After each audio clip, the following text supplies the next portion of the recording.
move into Tresor. So the next one we're going to be trying is the Tresor. Yep. Fancy bottle, embossed bottle. It's tough to tell from the light there. We'll splice in a picture, but definitely an attractive bottle with the Ferrari Carano name embossed on it. Can you tell us a little bit about the story of Tresor and what are we looking at here? Sure. This started out as Ferrari Carano Reserve Red back in the day, and several esteemed wine critics had tasted the wine when it first came out and said this deserves a much fancier name than just Reserve Red, and they came up with the name Tresor, treasure in French, and it does have the nice cartouche, a very nice bottle, and this is our Meritage blend. So this is all 5 of the Bordeaux varieties that we put into play here, primarily Cabernet from our Alexander Valley Mountain Estate here, and then in order it would be Malbec, Merlot, Cab Franc, and a little bit of Petit Verdot, all of which we own and grow. You guys are pretty big on Malbec then, because you've got 2 wines where Malbec is playing a significant role. We are big fans of Malbec for sure. I think it's a variety that, though not widely planted in Sonoma County, does fantastic in warmer areas like Dry Creek and also in Alexander Valley. But there's no plans for a monovarietal bottling of Malbec. I think we'll let the Argentinians run with that. Makes They're doing a very good job. Absolutely. Yep. So what is this blend then? This 2010 Tresor, we have it on the back label here, but in descending or in order of the most to the least: Cabernet Sauvignon, Malbec, Merlot, Petit Verdot, and a bit of Cab Franc. Part of this percentage of blending, it's always Cabernet based. That's the strength, that's the backbone of Tresor. The other varieties will be vintage dependent as well as quantity. As much as we love our Cabernet Franc, we only have it on 2 very small sites. Okay. So the most we could ever produce, it would probably be the 4th or 5th variety. On a cooler year, some of our Merlot might not be quite as prominent, and Petit Verdot a little bit goes a long way. It certainly does. Yep. So speaking of Petit Verdot and Cabernet, these are grapes that benefit from a completely different wood regimen than Sangiovese in particular. So, absolutely. So can you talk a little bit about barrel aging, the percentage of new barrels here, what you're trying to do? Absolutely. Tresor ranges between about 50 and 60% new oak. It would be French oak aging, small 60-gallon barrels, and we typically age this wine between 18 and 22 months, roundabout. So a significant amount of time. We also age the individual varieties separate in their vineyard lots for 1 year. It would then be the summer prior to next vintage where we'd evaluate them, create the blend Tresor, put it to barrel, so it then has another nearly calendar year to homogenize and sort of harmonize and get together before going to bottle. And then how long is it aged in bottle before release? This one gets almost a year in bottle. So right now our current release is the 2010. 3 years behind. So we're 3 years, which is 2 years in barrel and 1 year in bottle. So we didn't really talk about vintages. The Sienna's 11. Correct. This is 10. Can you give us a little bit of background on 11 and 10, the character of those vintages? Yeah, the 10 vintage was a cool vintage. It was a challenging vintage. It was quite a challenge, in fact. Cooler year, not quite the long, ripe, warm season that we all hoped for.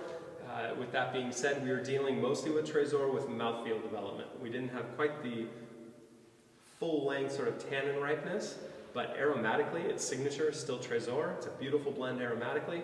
The mouthfeel is still quite rich. The tannins are much more present. Yes, they're much more intense and present in 2010. In 2010, for sure. 2011, which we tasted the Sienna, was an even more unkind vintage. It was probably the most unkind. There have been great growers in Alexander Valley who have been here 50 years and never seen anything quite as cool and challenging as 2011. So between rot and mold and constant rains, it's a sort of a classic sort of declassified vintage in terms of really, really tough production. We have no Reserve Cabernet in 2011. We have no Prevail wines in 2011.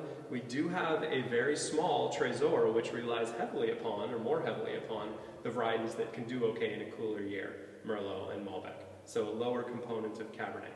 But 2011 was absolutely a vintage that I never want to revisit. I have thoroughly enjoyed 2012, and 2013 proved to be fantastic.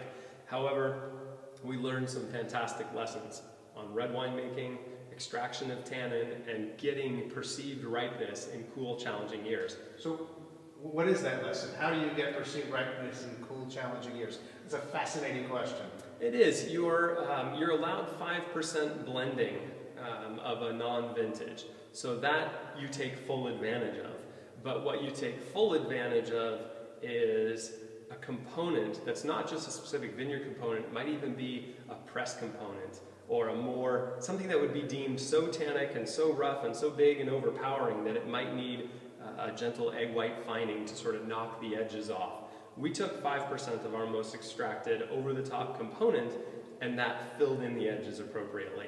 When it comes to added ripeness and perceived ripeness, there's a lot of sweetness that you can gain from oak.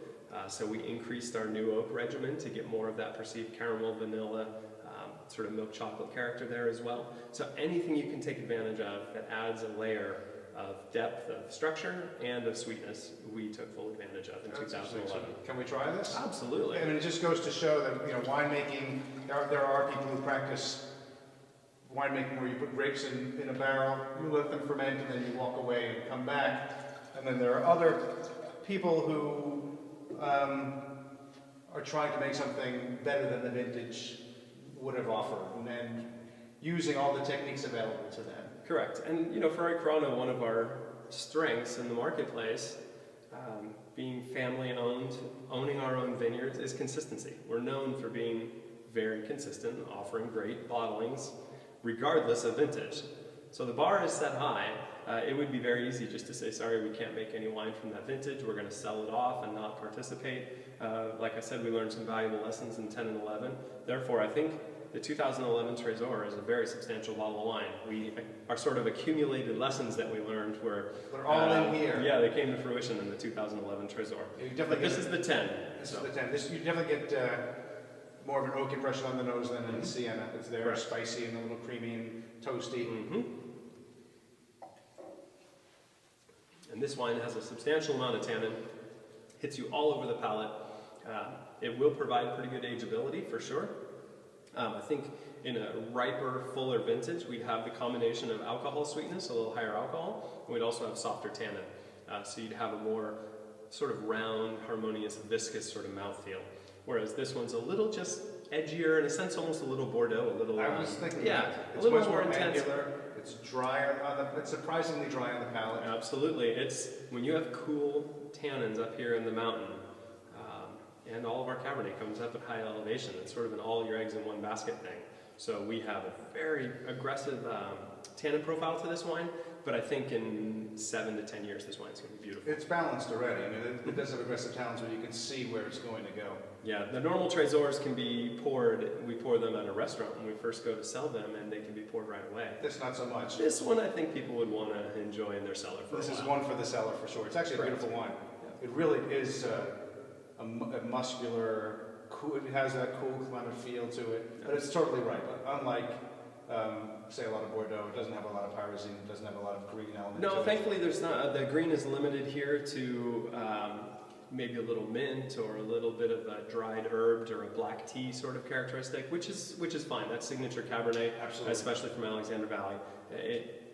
We do have not only the passion in the winery, but the commitment in the vineyards to not pick grapes when they taste of bell peppers and green beans, and we have much prettier vineyards to express fruit. Leave those on the plate. Oh, absolutely, absolutely. So 2010, where you think you might have that greenness, we really do not. We have that sort of Cabernet-edged character, and it's the mouthfeel. The mouthfeel is going to let you know that it's 2010. It's old school Cabernet. It is. And the price for the Tresor is $53. Not 52, not 54. $53. $53. And what about the production levels of Tresor? Tresor has fluctuated. We sell it in 6-packs, and we've done in the neighborhood of 4,000 to 5,000 6-packs. Okay, so it's a moderately small production wine. Moderately small, available in your better retailers it's been a nice consistent product for people for a long time, so we do have a great following and some high-end retail.